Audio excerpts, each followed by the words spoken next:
Hey there, it's your career insider, Cindy Thomas, welcoming you into another episode of the Insights Career Club.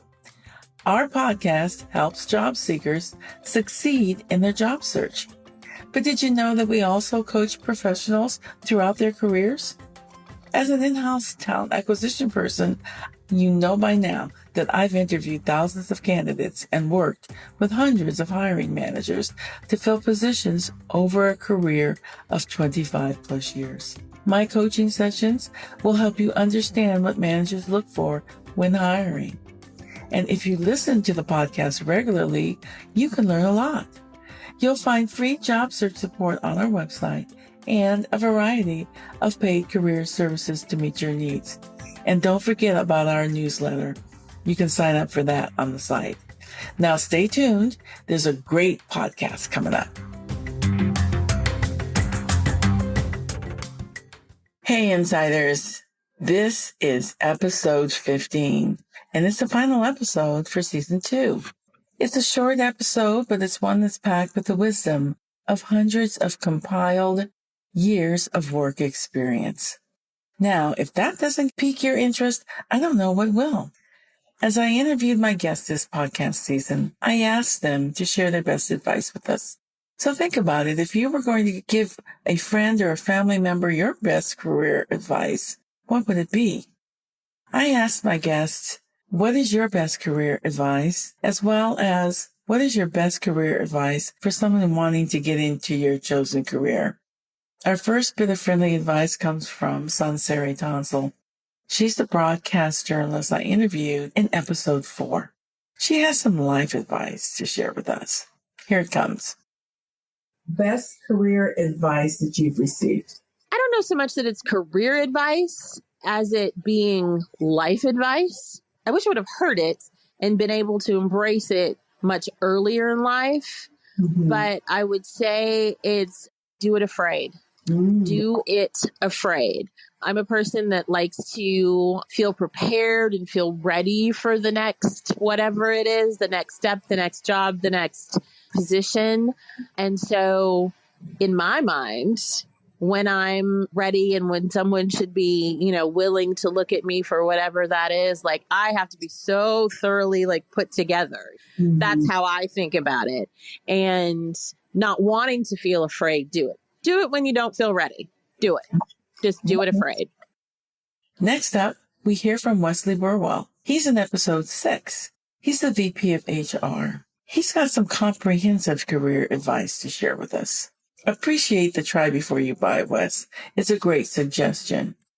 Who gave you the best career advice you ever received? It has to be my old boss, the controller, Tony Stone, the one who he's the one who got me into HR, and I have to say it changed my life, and I never would have considered it if it wasn't for him. So, yeah, absolutely, hands down, best advice. Okay, all right. And the advice basically was to try something new and different, huh? Yeah, it was really to explore my passion for developing people, for helping staff, but also in the service of the organization. I mean, remember, I was an accountant. I was solely focused on the company, but I said, we're not going to be successful unless we take care of our people. And that was my sell. And he heard it and said, you should do this. Great. Now, if you were speaking to a young mentee, maybe someone in high school, maybe someone that's entering in college or in college and not quite sure that they wanted to go into HR, what career advice would you give them? If you're not sure if you like a particular career path, I would say temp in it. Working in an area is the best way to really learn about it, whether or not you intern at it, you take a temp job doing it, or, you commit to taking a job for a year and testing it out. When we're young is the best time to do that. We are the most open, and people want to help you when you're young. If you are eager and you are willing, the doors are open for you. Yeah, that's true. I can think of all the help I got when I was young. And I also very much agree with taking a temp job or a semi-permanent job, something, even a part-time job in an area of a company that you think you might want to work for or in a department that you think you might want to work for, because it's a great way, as we know, to get an inside look, that you won't get otherwise. Now, coming up from episode 7, there's some sound advice from Aaron K. Hamilton. He's actually a professional musician and teacher. Here it comes. What is the best career advice you've ever received? Make sure that when you're ready to release something to the public, that you're okay with living with it. If you can't live with it, don't release it. What we do as musicians now gets us the next gig. Okay. And then what would be your best advice to parents of budding musicians? Don't believe all the misconceptions, the taboos that you hear about the music industry. The music industry at large is over a 10 billion plus. Just the music industry. Take your time and do the education if that child really wants to be a part of it, and support them. And just do the research for yourself, because it's a lucrative. Think about sound. It's never going to go away. It's always going to be a part of us, which means there's always going to be jobs and opportunities, whether it's in teaching, performing, creating, all that stuff. You just have to do a little bit of research and then find the areas where there is music and get them involved in it. Because once that child gets involved in something that's going to give them some support, they'll do the rest of the legwork. That's a huge misconception, because parents don't want to support something where they don't feel that there's an opportunity for the child to be able to provide for themselves. Thank you, Aaron, for that wisdom. It's good for budding musicians to hear, as well as their parents. From episode 8, our next piece of best advice comes from Macy Obernuefemann. She's a TV news producer. Now, I want to note here, Macy was unable to share her advice live due to time constraints, but she sent her advice via email. So I'm standing in as Macy's proxy and sharing it with you for her. Here it comes. Her best career advice was, it's a small business. Be good to everyone. She has friends and former coworkers at TV and radio stations, online publishers, and newspapers all over the world. You never know who you'll run into again. And her best advice for someone wanting to get into this business is, this job isn't for the faint of heart. Prepare for long hours and small salaries. You'll work holidays, early mornings, and late nights. And be passionate. If you don't love what you do, then why do it? Thanks, Macy. That was great advice. Kudos, Macy. That's sound logic and great advice that anyone can use. In episode 9, with Phil Johnson, who's the CEO of the MBL program, he teaches executives to develop emotional intelligence. He shared this morsel of advice. Here it comes. What is the best career advice, Phil, that you have ever received? Develop your emotional intelligence. I'm very serious about this. The development of your emotional intelligence will absolutely guarantee your career and personal success. It will guarantee the rest of your life is the best of your life. I can tell you, though, that it's harder than hell to do. There's significant both biological and sociological resistance to change, and you should really get somebody to help you through the journey. Bet on yourself. Develop your emotional intelligence. Great advice, Phil. Let's be sure to believe in ourselves and bet heavily on the fact that we will succeed. In episode 12, our next piece of crucial career advice comes from Brandon Liebowitz. Now, he's the CEO of SEO Optimizers. And the first question is, what's the best advice you ever received regarding your career? Getting mentors. Okay. And what has working with a mentor done for you then? Well, help you skip all the headaches that they've learned over the years, or things that worked and didn't work, and focus on what works, and help you skip all that from the headaches that they've gone through. Yeah, I kind of wish I'd had one. I kind of had unofficial ones, but I wish I had had one, throughout my career. What is the best advice you have for young aspiring marketing folks? Just get out there and try things out, see what you like, travel before you start working. Get out there and enjoy life before you're stuck doing work all day long. Yeah, it's true, because your time is not your own once you start working. Brandon, that's great advice. Yes, get a mentor, people. Let's not forget, having a mentor is great advice for anyone entering into the world of work. And it doesn't matter where you work or what arena or industry you're in. It can be corporate, it can be skilled trades, the entertainment business, wherever you may be building your career, get yourself a mentor. They can help you navigate your company culture and the nuances of business. They can help guide your career along too. It's good to have a mentor to help you in your chosen career. My last guest advice comes from episode 14 with Robert Persichetti. He's a certified public accountant and a certified financial planner. Here it comes. What would be the best career advice you ever received? I was working at PwC, Big Four accounting firm, kind of starting to get burnt out a little bit. And I switched there from the government. I had a little bit difficult of a time going home when there was still work on my plate, right? At the government, I'd always just go and finish my tasks, usually before 5 o'clock, and go home. And working in public accounting, I always had work left over. And I had a manager who told me the work is going to be there.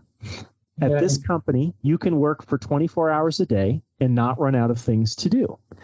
We don't want you to do that because then you need to get all the important stuff done. And then at a certain point, you need to go home and relax and be prepared to tackle the next day.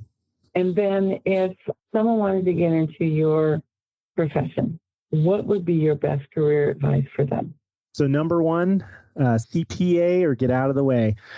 There is a huge difference in the quality of jobs for CPAs and non-CPAs.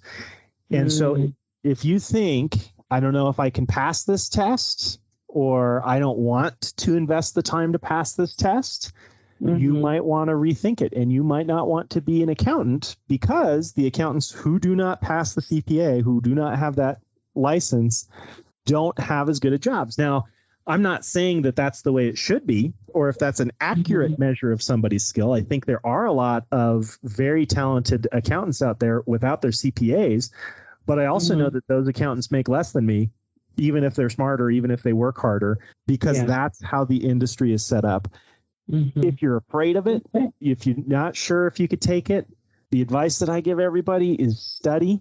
And I've never met a person who studied the recommended amount and failed. Never. It's about 200 to 250 hours per test, and there are 4 tests. So set aside that time. If you can't make that work, maybe choose a different profession, because you're going to be climbing uphill without it. It's going to be very tough without it. That's great advice, especially since money is a factor, but also the quality of work is a factor. So if you want to have more choices, it sounds like that's the way to go.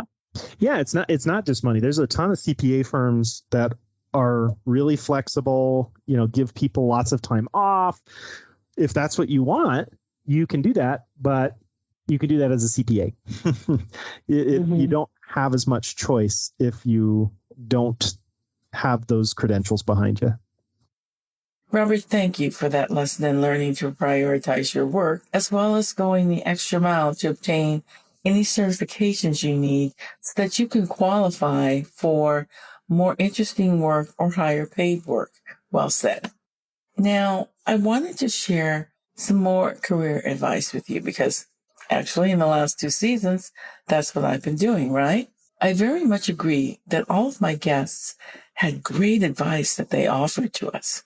My own career advice offering is to first off get clarity on what career you want to be your life's work. Now, sometimes we know what we want to do from a young age, and sometimes we decide later.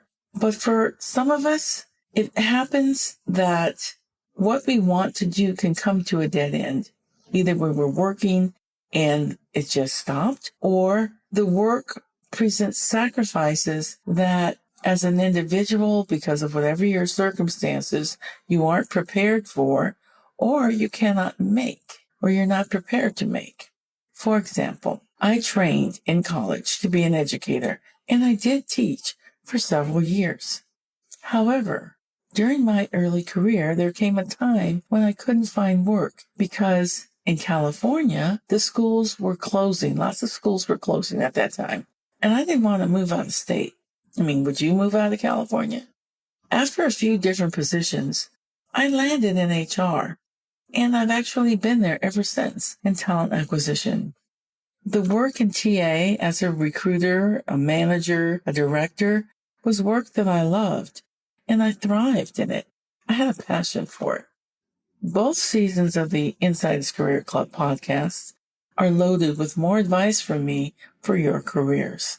Take some time and go back and review some of those podcasts. I think they will be very beneficial to you.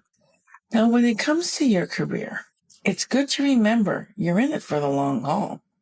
And it's okay to change directions. As Wes Burwell, Phil Johnson, and my own career have demonstrated. But remember that you need to be methodical about how you determine where to focus your career efforts. And remember, too, there should also be some element of passion for the work. Now, it's okay if you don't know where to start and you need help. Get yourself a career coach. I'd love to help you figure out where to focus your career. I cannot believe that we're at the end of another season of our career podcast. Like I mentioned earlier, this is the final episode for season 2. I'll be working on bringing you more great podcasts for season 3, and we'll start again in January 2023. But you will hear from me while the show's on hiatus. I'll continue to send our business, news, and trends newsletter out every other month. The next issue will be coming out in August. You can connect with me on LinkedIn and get my weekly inspirational posts. And there may be a few pop-up podcasts happening as well, so stay tuned with us. And then lastly, you can always sign up for a personal coaching session with me. If you want to work on your career, you can do that on our website. Thank you for joining us this season and for your continued support. So glad you joined us today.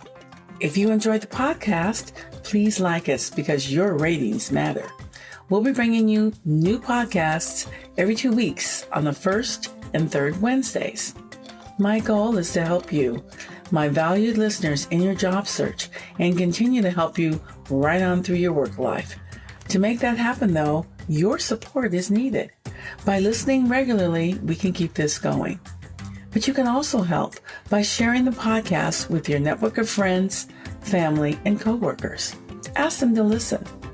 We're on Apple and Google Podcasts, Spotify, Stitcher, Pandora, iHeartRadio, and so many more. Not so podcast savvy? Tell them they can go to listen on our website at www.insiderscareerclub.com. I appreciate your support. Stay safe and take care.